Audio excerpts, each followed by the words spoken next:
Madam जी एक बात कहूँ, आपका पति ना चोर है, एक नंबर का चोर। क्यों? ऐसा क्या किया उन्होंने? क्या किया है? अरे इतना बेशरम आदमी है, मेरे से पैसा लेके मेरा पैसा ही नहीं लौटा रहा है। क्या बकवास किए चले जा रहे हो तुम? मेरे पति तुमसे पैसे क्यों लेंगे? औकात में रहो अपनी, समझे? बिल्कुल सही कह रहा हूँ मैडम जी, मेरे से 10,000 रुपये उधार लिए थे उन्होंने और बोला था 10 दिन में दे दूंगा, लेकिन 1 महीना होने वाला है, अभी तक एक पैसा नहीं दिया उन्होंने। अरे गरीब आदमी हूँ मैं, काम करता हूँ, अब क्या अपने पैसों के लिए बार बार चक्कर मारता रहूंगा? और अब तो मेरा फोन भी उठाना बंद कर दिया उन्होंने। तुम्हारा दिमाग तो नहीं खराब हो गया? मेरा पति पागल नहीं है जो एक सिक्योरिटी गार्ड से पैसे मांगता फिरेगा। अरे वो इतनी अच्छी खासी जॉब करते हैं, वो इतनी अच्छी खासी पोस्ट पर है, वो तुमसे पैसे क्यों लेंगे? झूठ बोलना बंद करो, समझे तुम? अरे कोई जॉब वॉब नहीं करते, जॉब से निकाल दिया उन्हें। और अपने पति को बोल देना कि अगर पैसे ना हुआ करे ना तो ये नकली हवाबाजी भी ना मारे। जॉब से निकाल दिया? सच बोल रहे हो तुम? हाँ सच कह रहा हूँ, और अगर मेरी बात पे यकीन नहीं है ना तो जाके ऑफिस में पता कर लो। और हाँ, मेरे को ना मेरे पैसे चाहिए, वरना मैं ना पूरी सोसाइटी में बता दूंगा कि मेरे पैसे ले रखे और पैसे नहीं दे रहे। नहीं, किसी को बताना मत सोसाइटी में, तुम्हारे पैसे तुम्हें मिल जाएंगे। बताओ, जब पैसे मांगने आते हैं तो हाथ जोड़ते हैं, लेकिन जब पैसे वापस करने की बारी आती है तो आंख दिखाते हैं।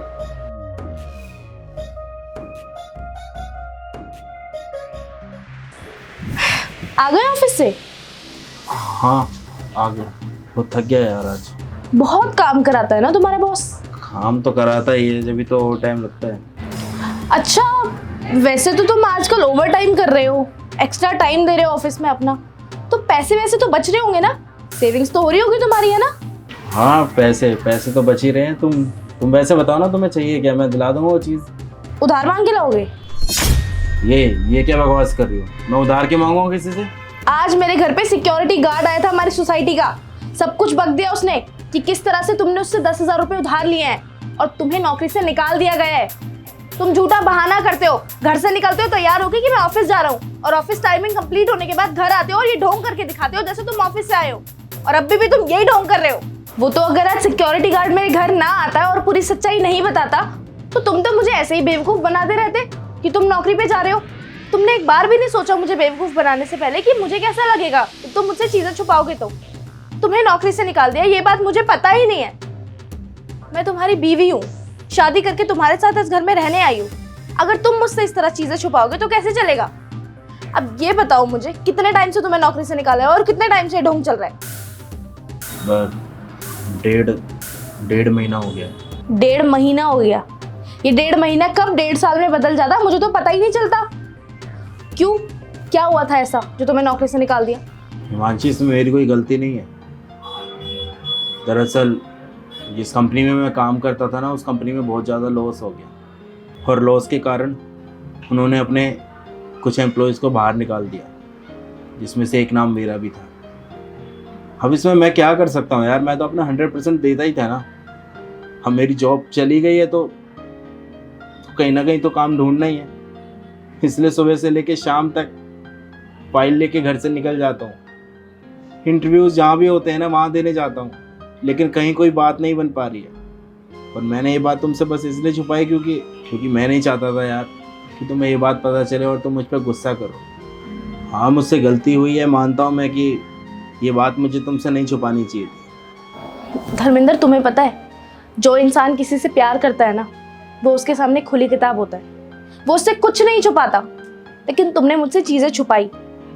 तुम्हें पता है कि मैं तुम्हारा आधा हिस्सा हूँ। तुम अगर मुझसे झूठ बोलोगे, मुझसे ऐसे चीजें छुपाओगे तो हम प्रॉब्लम में जा सकते हैं। अगर तुम मुझसे सच बोलते कि तुम्हें नौकरी से निकाल दिया है, तुम्हारे पास जॉब नहीं है, तो तुम इस नाटक से बच जाते। तुम घर से झूठ बोल के जाते हो कि मुझे ऑफिस जाना है, और तुम पूरे दिन पता नहीं कहाँ घूमते हो भूखे प्यासे, फिर शाम को घर आके नाटक करते हो। तुमने एक बार भी नहीं सोचा कि मुझे कैसा लगेगा जब मुझे ये चीजें पता चलेंगी? तो तुम मुझसे बैठ के बात करते, हम सॉर्ट करते चीजें। तुम्हारी सैलरी से पैसे बचाए हैं मैंने, सेविंग्स करती हूँ मैं, वो पैसों से हमारा घर चल जाएगा थोड़े टाइम तक।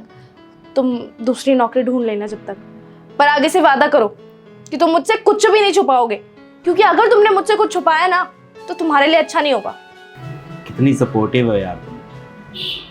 मुझे तो लगा था कि अगर मैं अपनी वाइफ को सच्चाई बताऊंगा ना तो शायद वो बहुत गुस्सा करेगी सुन के, लेकिन तुम तो यार मेरा सपोर्ट कर रही हो। तुम समझ पा रही हो यार मेरी मजबूरी।